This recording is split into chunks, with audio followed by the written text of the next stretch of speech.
Hey guys, so I thought I would record a video talking about my eating disorder.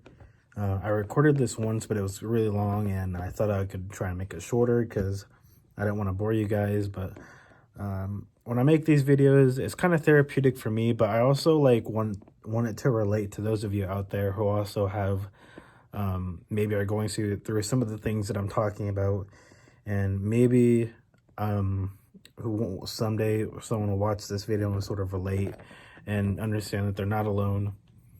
Like, I get it too, like I've been through it too, so you're not alone. So this video is about my eating disorder, how it affects me, how it started, and how it's affected my life, and the struggle I go through as a result of it. So when I was younger in high school, I was really thin. Maybe I can have a photo of me on the screen right now if I can find one of me in high school. But I was really skinny, really thin. Not a lot of fat on me, but still some fat, you know. But after it's all because of my homelessness, the stress that I went through, my PTSD.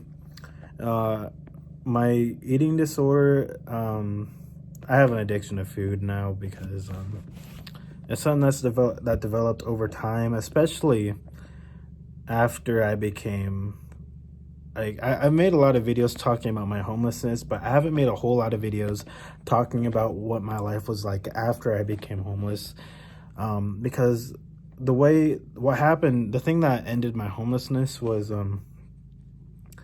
I made some friends here in town. I was working at McDonald's at the time, and sometimes I would be stranded in this town. But in the McDonald's I worked at was in another town over. So, like another town over from the storage room I was living in. So sometimes I'd get stranded in this town, and I would have nowhere to go. And then one day, I'd be stranded here, and like I'd just wander around town. I'd have nowhere to go, no way to get back to my storage room. So I'd wander town. Sometimes I'd stay in certain places. Sometimes people would kick me out because, like, hey, you can't be here if you're not buying anything, or like the laundromat was the main place I would go. And I'd get kicked out a lot because, like, hey, if you're not doing laundry, you can't be here. This guy would come in here and yell at me. And eventually I would start going to the church once it opened, and I worked the night shifts too, so I'd have to wait hours before I could go to go and wait at the church. So a lot of times I would either wander around town to stay at McDonald's or find an alley and like take a nap somewhere because I'm homeless and I got nothing else better to do. So I'd find like an alley in the middle of nowhere where I'm less likely to be disturbed, and it'd be cold too, and I'd try to take a nap and wait for the church to open. So I made friends at this church. They helped me set me up at this apartment, which I'm at right now. I've been here for 2 years. And yeah, it's everything for the most part has been smooth sailing, aside from the fact that I hated McDonald's. I don't work there anymore. I have a much better job now. But at least I had an apartment and a job that paid, which was good. But once I was set up here in my apartment, I started getting severe anxiety, PTSD. I developed severe PTSD. I would like have nightmares that I would be in the dark room. I'd have nightmares about being in that storage room again, and it being dark. I would have nightmares about my suicide attempt, because while I was homeless, I tried to kill myself with a gun. I would have nightmares about feeling the barrel of the revolver next to my head. I'll never forget it. I've had hypnosis done to try and forget a lot of the things that I went through, but it helped a little bit, but it doesn't do a lot. Like, I was desperate to get rid of this anxiety, and all this anxiety built up. So I'd have nightmares. I'd wake up screaming. One time I even had a panic attack while I was working at McDonald's. I was in the drive-through, and like I just banged my head. I was just overcome by this anxiety. I banged my fist on the counter thing where the register thing is in the drive-through, and then my manager saw it on the cameras, and then she called me to her office like a day later, I think. She's like, what is wrong with you? Like, are you high or something? Are you on drugs? And I couldn't tell her the fact that, it's like, that particular instance, I had seen someone who was kind of responsible for me being homeless, and it made me angry, and it just triggered me, like, on that particular instance. But I couldn't tell my manager that I had a panic attack. I didn't want to tell her.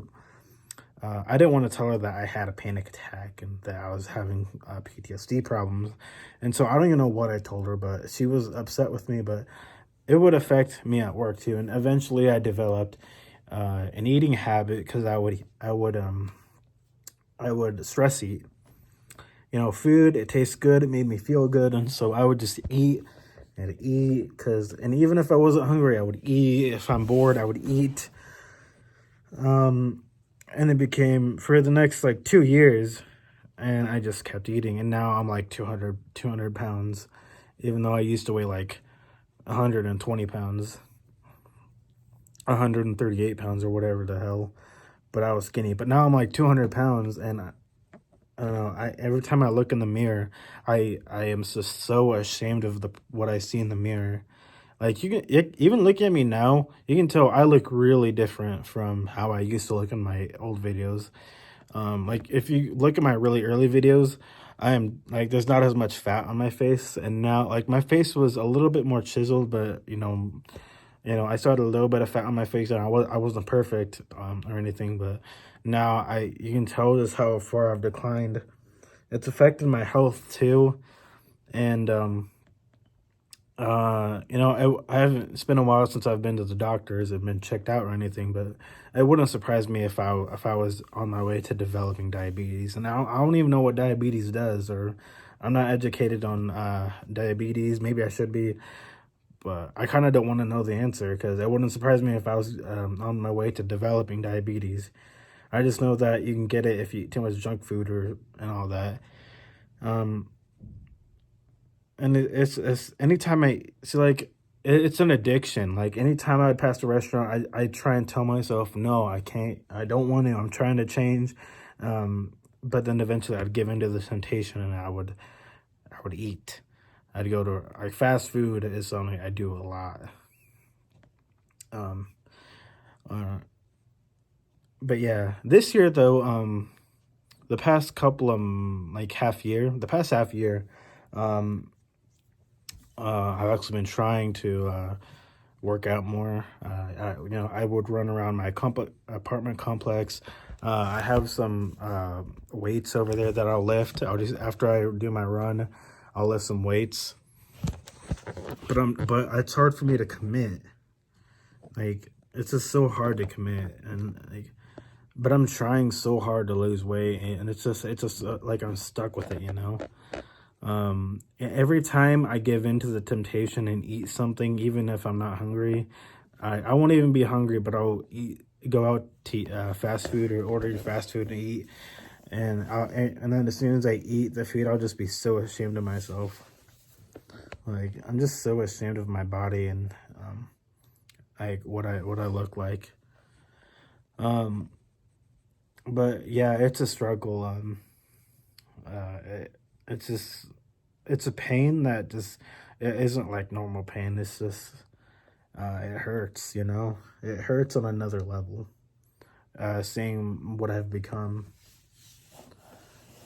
seeing how far I've declined, because I used to be better.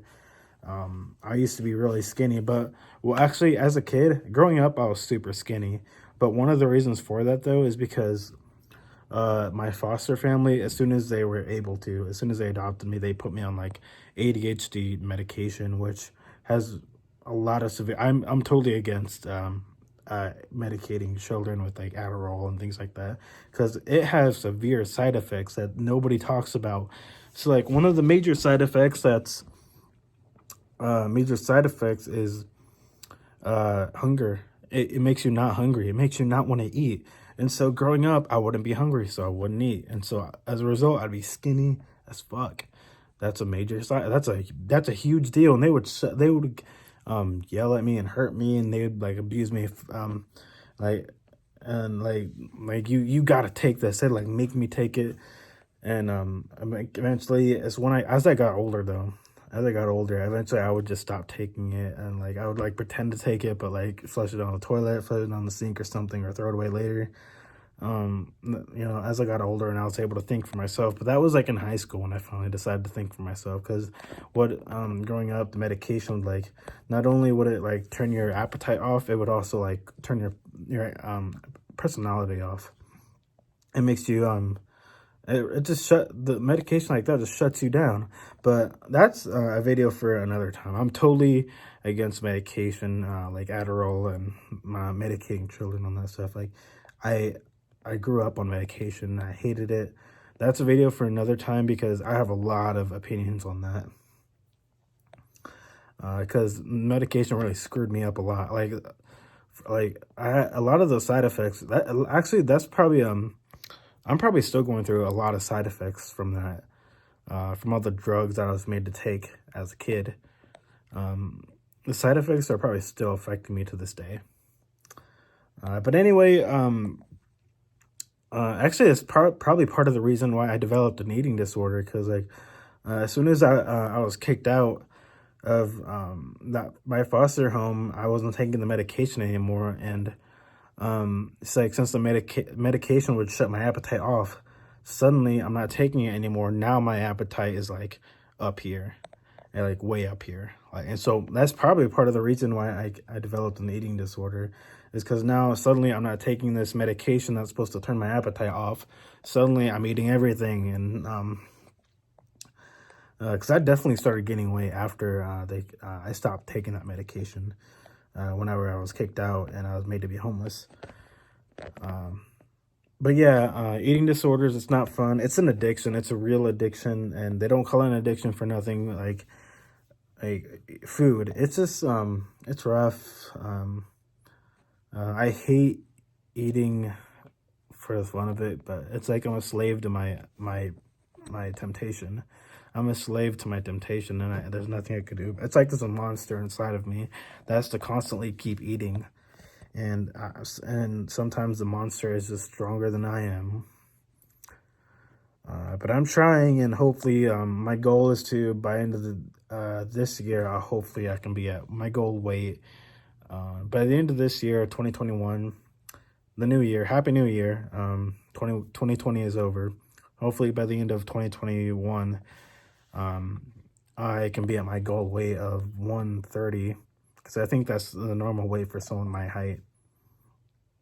I'm like 5'5", so I think the normal weight for someone my height is like 130 something or 128 or whatever.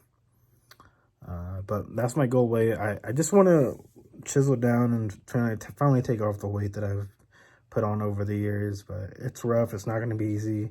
I've tried fasting. I've tried everything. I've tried diets, but it's hard to commit. But it's a struggle, and just pray. I just pray that just give me strength. I'm praying to God to give me the strength. I don't know. I don't always believe in God, and sometimes I don't even know what I believe in. But I'm praying. I'm just praying to whatever to give me the strength that I need to finally take this weight off. You know. So that's the end of this video. That's my ideas on eating disorders. And if you have an eating disorder, then I'm really sorry about what you're going through. I understand what you're going through, and you're not alone. I get it. It sucks, and hopefully you can get through it. It's not impossible to get through it. I mean, people do it all the time. They'll be fat, and then they'll go through like a training regimen and suddenly become beefed as hell. So it's not impossible, and that gives me comfort. So something that gives me comfort is just reminding myself that it's not impossible. It's just really hard. And so that gives me comfort, knowing that knowing that it's not impossible. That gives me comfort. So yeah, thank you for watching this video, and hopefully I'll see you in another video. Maybe consider subscribing, or sharing this video if you know somebody who has an eating disorder. Maybe I can make more videos talking about some certain issues.